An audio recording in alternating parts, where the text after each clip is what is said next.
Welcome to Silicon Valley and the official YouTube channel of Metaverse.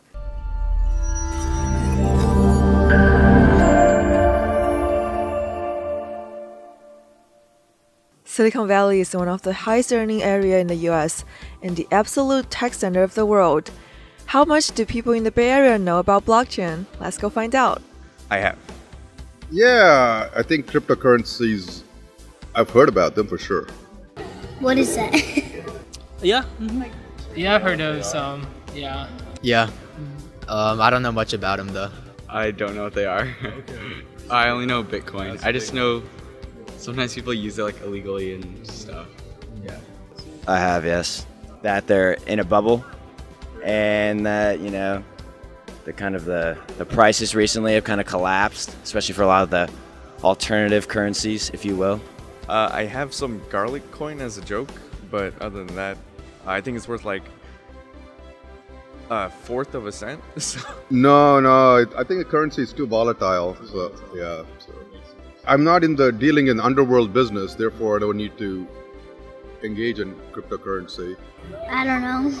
I don't have any Ethereums. I should buy like a year ago when it was like $80. I think right now it's like $700. I'll just drop, but that's good. That's good. It drops and then because it's gonna go up. Yeah, I invest in some. Yeah, like Bitcoin and Ethereum, mostly. I just join the hype.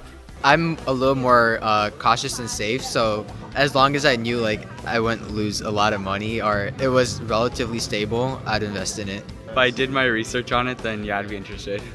I have a little bit, so it's kind of like passive investment. I dumped a little money into it last year, rode up the bubble. It popped kind of like December, right? But I'm still holding, I think 3-4 years from now, 5 years maybe, whatever it is, it could, turn back into the green. Yeah, I can use it in more places. If I can go to Starbucks and pay with cryptocurrency, it'd be a lot more, Right now, America is too powerful in the world with respect to currency controls.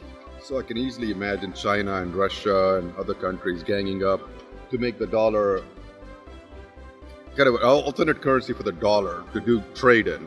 So I think this is definitely value because any country, whether it's America or any country, can act like a bully if they're overly powerful. I invest in a company right now they call OneCoin. I think it's the future of the money because I think everything is moving that way. It's a lot of advantage when you invest in something like this because you can go to another countries, you can send money to another countries, and it's different. It's less control on your money. Yes. Mm-hmm. I just know it's like a payment system that supposed to take away power from the banks. I think it's died down.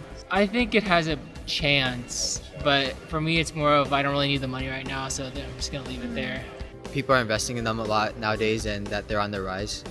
But also that they're kind of like volatile and it gets rid of the whole trust factor between parties, right? You need, you and I like agree to a transaction, right? Like there's a lot of trust involved and trust is very expensive. And I think with cryptocurrencies and blockchain, right, like you kind of remove that. So you remove the whole need for like financial intermediaries and stuff like that. So I do think there is a future for it. I think it's definitely still in a bubble though. I think the fact that there's like thousands of cryptocurrencies is not a good thing, and I think at the end of the day, right, like there's going to be 20, 50 maybe that succeed in the long run, but as of now it's definitely a bubble. But at the end of the day, like bubbles are good things, right? A lot of good technologies that are on the come up, right? Like people are excited about them, right? People are developing on them and that creates sort of the bubble. But at the end of the day, like, there's not going to be too many that survive. So I think the biggest barrier right now is just getting people to trust crypto and like the whole block. That might take years. Just getting rid of the scam news and getting rid of all the scam coins and stuff like that. I think a lot of people would have trouble like putting their trust into anything online with like the digital age. So it would take time and like really strong security measures. Is the way to go, and I think a global currency that is more stable and out of the hands of regulators and stuff is probably something the world needs to shift towards. But that's not an easy transition, right?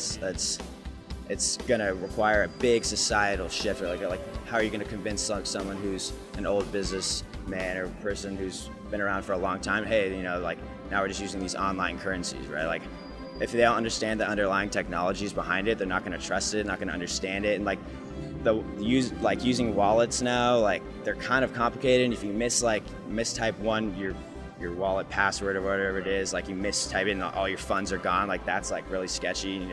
Personally, I'd say the media.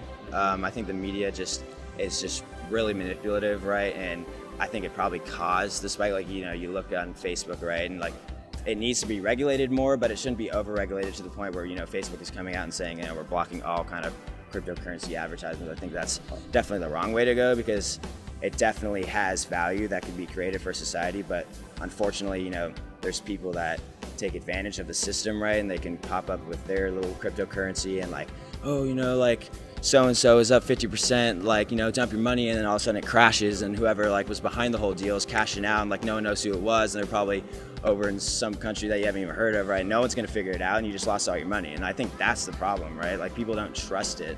That was a wrap of our first street interview in Silicon Valley. I hope you enjoyed the video. Give us a thumb up and hit subscribe for more fun and educational videos about blockchain.